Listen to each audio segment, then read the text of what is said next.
अस्सलाम वालेकुम गाइस, क्या हाल है आपके। आई होप आप सब ठीक होंगे। और आज का जो हमारा जेंडर स्टडीज़ का टॉपिक है that is feminist movements in Pakistan.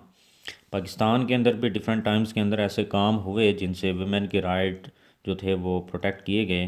But जिस तरह वेस्टर्न यूरोप और यूएसए वगैरह के अंदर first wave of feminism, second wave of feminism चली, उस तरीके से तो पाकिस्तान में नहीं चली। बट हुआ ये कि डिफरेंट टाइम्स के अंदर ऐसे लॉ मेकिंग होती गई, ऐसी लेजिस्लेशंस की गई या फिर ऐसे ऑर्गेनाइजेशंस बनाई गई जिनके तहत या जिनके ज़रिए वेमेन के राइट जो थे वो प्रोटेक्ट किए गए डिफरेंट टाइम्स के अंदर। तो हम देख लेते हैं फर्स्ट नंबर पे लॉज और legislations made by parliament to support women या वेमेन राइट्स। नंबर वन पे क्या है कि dowry and bridal gift restriction हुआ इन 1976 के अंदर। एक लॉ बनाया गया कि dowry and bridal gift, dowry क्या कहते हैं, ये जहेज़ वगैरह जो होता है। तो हमारी सोसाइटीज़ के अंदर, पेट्रियार्कल सोसाइटीज़ के अंदर क्या होता है कि डॉरी की वजह से जब जहेज़ लड़की के घर वाले नहीं देते या जो डिमांड्स लड़के के घर वाले करते हैं वो जब पूरी नहीं होती तो उससे डोमेस्टिक वायलेंस और तलाक और इस तरीके के इशू जो हैं वो जनरेट होते हैं। तो इसके ऊपर रिस्ट्रिक्शन लगाई गई, 1976 के अंदर ये लॉ बनाया गया। ये डायरेक्टली सपोर्ट करता है विमेन को। नंबर टू पे प्रोटेक्शन ऑफ वुमेन इन 2006, 2006 के अंदर मुशर्रफ साहब की गवर्नमेंट जो थी उसमें लॉ बनाया गया वुमेन की प्रोटेक्शन के लिए, जिसके अंदर उसको डिवोर्स राइट और किसी हद तक इस तरीके की सपोर्ट मिली जिससे वो उसको प्रोटेक्ट किया गया वुमेन को पाकिस्तान में। नंबर थ्री पे एंटी हरासमेंट बिल 2010 में पीपल्स पार्टी की गवर्नमेंट के अंदर एंटी हरासमेंट बिल बनाया गया, जैसे कि वर्किंग प्लेस के ऊपर और बाकी जगहों पे ऊपर, मार्केट्स प्लेसेस में और डिफरेंट जहाँ जहाँ पर ये चीज़ हरासमेंट की जा सकती है। तो वो बिल बनाया गया 2010 में। तो उसके तहत डिफरेंट पेनल्टीज़ डिसाइड की गई और विमेन को की जो हरासमेंट है उसको प्रिवेंट किया गया। नंबर फाइव पे डोमेस्टिक वायलेंस एक्ट 2012। हमारी सोसाइटीज़ के अंदर ये चीज़ बहुत आम है कि क्योंकि पेट्रियार्कल सोसाइटीज़ है तो यहाँ पर मेल डोमिनेट करता है, तो वीमेन जो है वो उसको परसिक्यूट किया जाता है। तो वीमेन जो हैं वो जब वायलेंस डिफरेंट, क्योंकि वो डोमेस्टिकली फाइनेंशियली भी डिपेंडेंट है, इकोनॉमिकली और बाकी जो डिसीजन मेकिंग है घर के मामलात, इवन किचन के जो मामलात हैं उसमें भी मेल डोमिनेट करता है। वो कहता है ये चीज़ बगानी है और ये नहीं बगानी। तो हर चीज़ में जब वीमेन जो है डिपेंडेंट है मेल के ऊपर, तो इस वजह से जब कॉन्फ्लिक्ट राइज होता है समटाइम डिसीजन मेकिंग के अंदर मेल और फीमेल की, तो वहाँ पर डोमेस्टिक वायलेंस होता है। या जो मैंने पहले बात की डॉरी या ब्राइडल गिफ्ट, ये जब लड़की के घर वाले नहीं दे पाते तो इन तरीके के मामलात में क्या होता है कि कॉन्फ्लिक्ट राइज होता है जिसकी वजह से वायलेंस आउटबर्स्ट होता है। तो इसको रोकने के लिए 2012 में डोमेस्टिक वायलेंस एक्ट बनाया गया ताकि वुमेन की प्रिवेंशन की जा सके, उसको प्रोटेक्ट किया जा सके डोमेस्टिक वायलेंस से।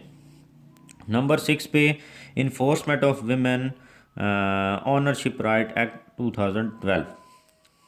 वुमेन की जो ओनरशिप है, मतलब प्रॉपर्टी राइट जो है, इनहेरिटेंस राइट जो है वो दिया जाए वुमेन को।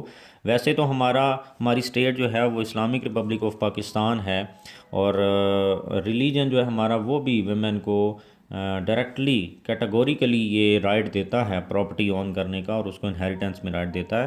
बट क्योंकि पेट्रियार्कल सोसाइटीज़ हैं तो यहाँ पर उस तरीके से ना रिलीजन को फॉलो किया जाता है, अपने मकासद के लिए यूज़ किया जाता है हर चीज़ को।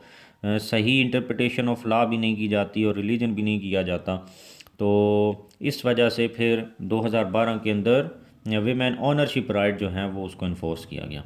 ये डिफरेंट टाइम्स के अंदर लॉज बनाए गए जो डायरेक्टली सपोर्ट करते हैं वीमेन राइट्स को। तो उसके बाद हम देख लेते हैं organisations to support women feminism in Pakistan. कौन कौन से ऑर्गेनाइजेशंस बने डिफरेंट टाइम्स में जो कि सपोर्ट करते थे वीमेन राइट्स को। नंबर वन पे आल पाकिस्तान वुमेन एसोसिएशन, जिसको अपवाद बोलते हैं, APWA, आल पाकिस्तान वुमेन एसोसिएशन। ये 1949 में बनी, बेगम राना लियाकत अली खान ने ये ऑर्गेनाइजेशन बनाई और ये सोशल और इकोनॉमिक जो प्रोटेक्शन है, जो उसके राइट्स है, जो उसकी डेवलपमेंट है वेमेन की, उसके लिए ये ऑर्गेनाइजेशन बनाई गई। नंबर 2 पे वेमेन एक्शन फोरम बना, WAF, 1981 में इन रिस्पॉन्स टू हुदूद ऑर्डिनेंस। 1979 के अंदर जब ज़ियाउल हक की गवर्नमेंट में हुदूद ऑर्डिनेंस लाया गया और रिलीजन में जो हद हुदूद डिफाइंड हैं उनको इम्प्लीमेंट किया गया, तो उससे क्या हुआ कि वेमेन बहुत ज़्यादा हमारी सोसाइटी के अंदर मतलब उसकी जो लिबरेशन थी, जो फ्रीडम थी, वो बहुत ज़्यादा कन्फाइंड होगी, वो कम हो गई और इवन यहाँ तक कि मतलब ख़त्म हो गई। तो फिर उसको कन्फ्रंट करने के लिए वेमेन एक्शन फोरम बना 1981 में, और हुदूद ऑर्डिनेंस को ख़त्म करवाने के लिए।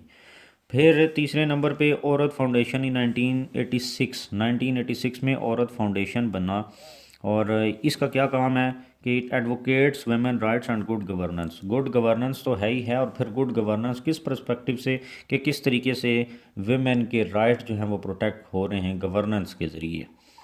इन चीज़ों को ये हाईलाइट करती है और देखती है कि गवर्नमेंट क्या रोल प्ले कर रही है इन चीज़ों में।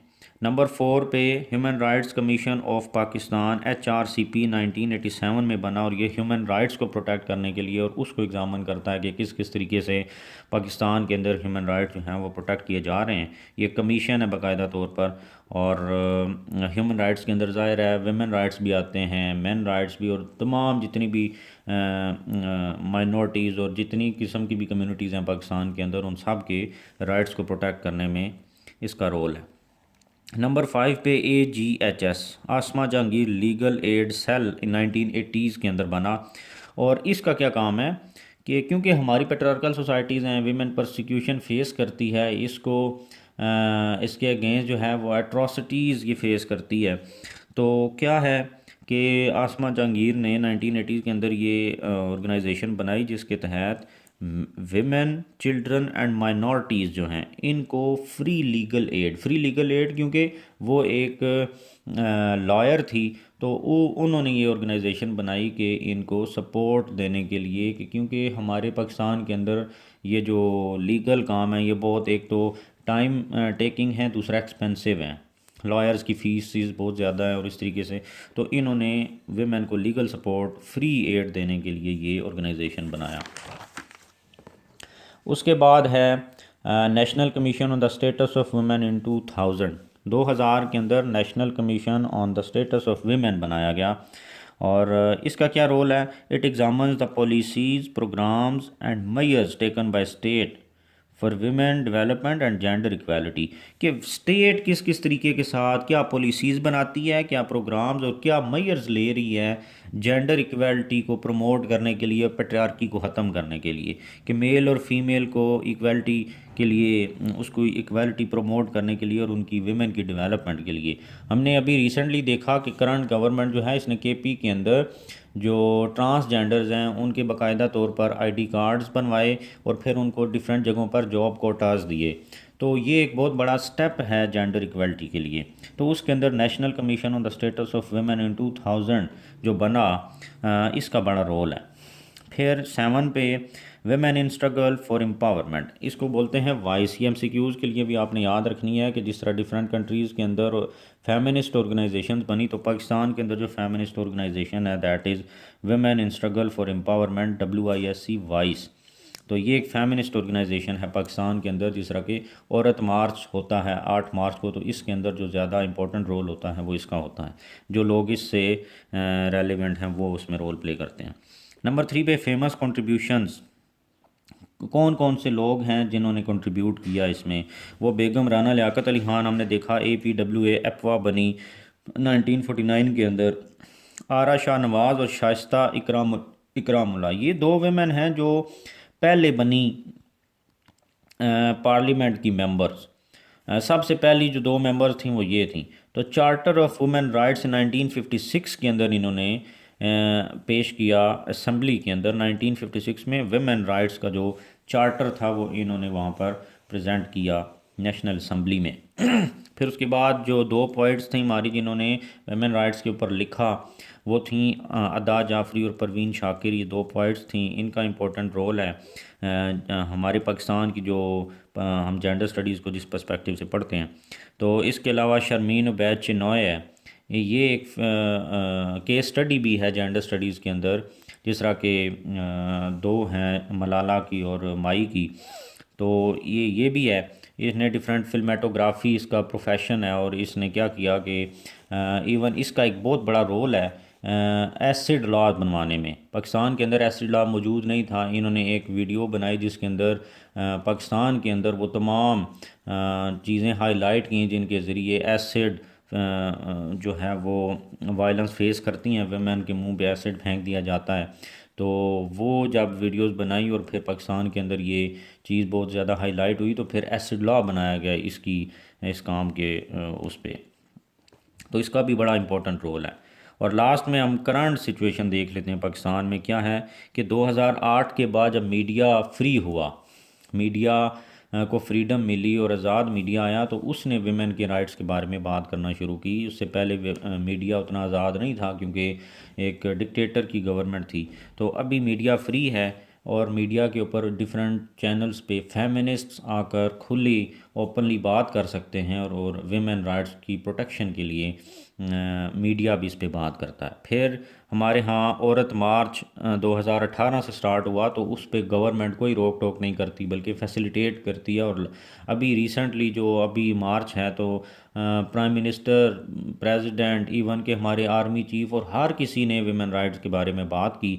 इसका मतलब स्टेट और गवर्नमेंट जो है वो दोनों ही सपोर्ट करते हैं विमेन राइट्स की प्रोटेक्शन के लिए। और करंटली पाकिस्तान जो है वो वुमेन राइट की प्रोटेक्शन के लिए सबसे पहले तैयार है, लोगों की सोच बदल रही है और उसके बाद प्रैक्टिकली बहुत तेज़ी के साथ इसके ऊपर काम हो सकता है। आई होप कि आप सबको समझ आ गई होगी। Thank you very much.